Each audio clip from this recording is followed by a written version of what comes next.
या देवी सर्वभूतेषु मातृरूपेण संस्थिता नमस्तस्यै नमस्तस्यै नमस्तस्यै नमो नमः। जय माँ दुर्गा। नमस्कार। आजिर कार्यक्रम को आपण मानकु अनेक अनेक स्वागत। ऋतुचक्र परिवर्तन अनुजाई आसी जाइछि शरत ऋतु। एही ऋतुर आगमन रे धरित्री श्यास्य श्यामला होइथाए और वर्षार परिमाण कमी कमी आसे।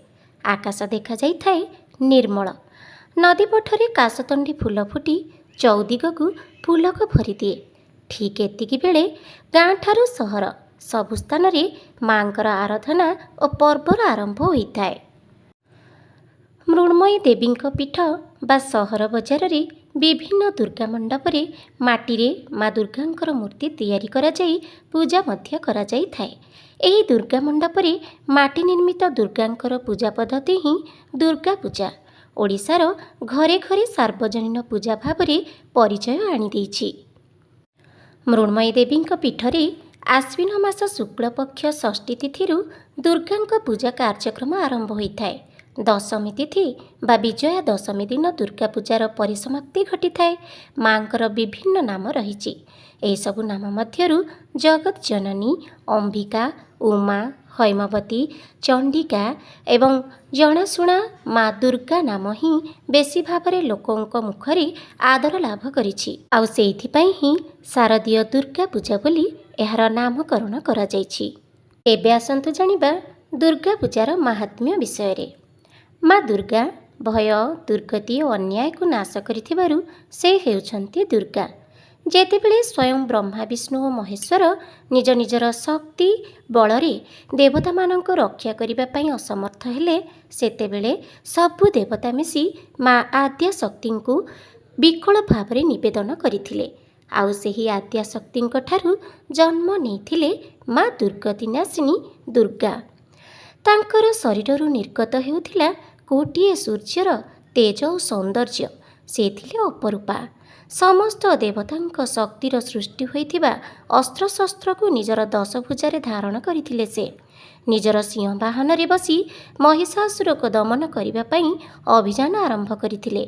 महिषासुर कदापि चिंता करि नथिला जणे नारी सहित युद्ध करी से मृत्यु वरण करिबो बोली। से देवी दुर्गांक सहित सबु पराक्रम लगाई लड़ाई करिथिला। मात्र 7 दिन 7 राति धरी होइथिबा घमाघोट युद्ध रे महिषासुर मृत्यु होला। पृथ्वी रे पुणी फेरी आसिला शांति आउ सौंदर्यर वातावरण। काहीं केउ आवाहमान कालरू एही स्मृति को मने पकाई आमे प्रत्येक वर्ष पालन करि आसुछु दुर्गा पूजा। आपण माने जानिछन्ति माँ दुर्गांक मृण्मयी प्रतिमूर्ति रे षष्ठी दिन ठारू चक्षुदान करा जाइथाए। अर्थात सेही दिन ठारू मांकर मूर्ति रे जीवन आसे बोली कुहा जाए। मां को आखिरे क्षमा दया इत्यादि भरी रही थाए और भक्त मानक पई। एक कथा मध्य कुहा जाए जे दुराचारी असुर मानक पई तांको आखिरे भरी रही थाए क्रोधर अग्नि, जहा प्रज्वलित हेले दुष्ट माने विनाश होइथांती। भारतर अन्यान्य स्थान रे 9 दिन धरी नीति नियम रे दुर्गा पूजा पालन करा जाइथिबारु एहाकु नवरात्रि पूजा बोली मध्य कुहा जाइथाए। 9 दिन रे मांकर 9टी रूप को पूजा करा जाइथाए। एथि सहित 9 दिन रे 9 प्रकारर प्रसाद मध्य मां को अर्पण करा जिबा सहित 9 रंगर पोशाक मध्य पूजा करा जाइथाए। एवं नवरात्र रे मांकर शैलपुत्री नाम रे पूजा करा जाइथिबा बेले शुद्ध घिओ को प्रसाद भाव रे अर्पण करा जाइथाए। द्वितीय दिन रे मांकर ब्रह्मचारिणी रूप से दिन चीनी भोग लगी करा जाइथाए। एवं तृतीय दिवस रे मांकर चंद्र घंटा रूप एवं भक्त उक्त दिन क्षीर तथा क्षीरर प्रस्तुत मिठा खीरी अर्पण करा जाइथाए। चतुर्थ दिन मां को कुष्मांड रूप रे मालपुआ भोग लगा करा जाइथाए। पंचम दिन रे स्कंध माता रूप रे पूजा करा जिबा सहित कदली और नैवेद्य भोग करा जाए। षष्ठ दिन रे पूजा पाई थांती माँ कात्यायनी रूप रे। एही दिन महू को प्रसाद भाव रे अर्पण करा जाइथाए। सप्तम दिन रे मांकर रूप को कालरात्रि भाव रे अभिहित करा जाइथाए। एही दिन आखु रसरु तैयारी गुड़ को प्रस्तुत करी पूजा करा जाइथाए। अष्टम दिन रे माँ महागौरी रूप नियंती एवं से दिन नड़िया हेउछि मांकर प्रिय प्रसाद। शेषरे आसे नवम दिन। ଏହି ନବମ ଦିନ ମା ଦୁର୍ଗା ସିଦ୍ଧିଦାତ୍ରୀ ରୂପରେ ପୂଜା ପାଇଥାନ୍ତି ଏବଂ ରାଶି ଲଡ଼ୁ ଏଥିରେ ଭୋଗ ଲଗାଯାଇଥାଏ।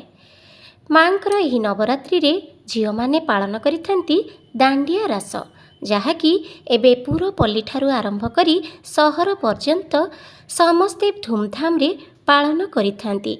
ଆଉ ଏହା ମହା ଜାକଜକମରେ ସବୁ ଜାଗାରେ ପାଳନ ହୋଇଥିଲେ ମଧ୍ୟ ଆମ ରାଉରକେଲା ସହରରେ ପାଳନ କରିବାର ଶୈଳୀ ଟିକେ ନିଆରା। ଏହା ସହିତ ବର୍ତ୍ତମାନ ଆସିଯାଇଛି ଦୁର୍ଗା ପୂଜା ପେଣ୍ଡାଲମାନଙ୍କର ସମୟ। ଆପଣମାନେ ଦେଖିପାରୁଥିବେ ଏହି ବର୍ଷ ରାଉରକେଲା ସହରର ପୂଜା ପାର୍ବଣର ଏହି ଦୁର୍ଗା ପୂଜାର ଶୈଳୀ ମଧ୍ୟ ନିଆରା। ଅନେକ ଜାଗାରେ ଅନେକ ଶୈଳୀରେ ଏବଂ ଅନେକ କାରୁକାର୍ଯ୍ୟକୁ ନେଇ ପାଳନ କରାଯାଉଛି ଦୁର୍ଗା ପୂଜା।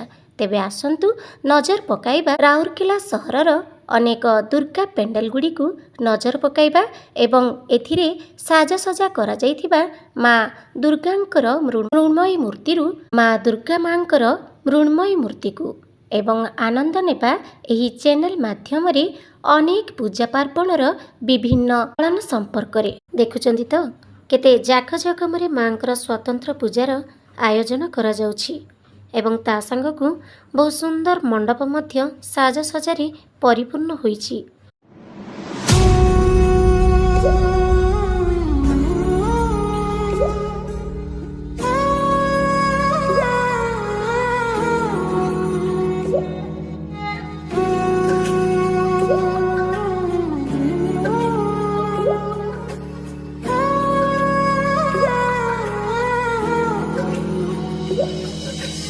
ऊंचा है भवन, ऊंचा मंदिर, ऊंची है शान मैया तेरी, चरणों में झुके सैया तेरी।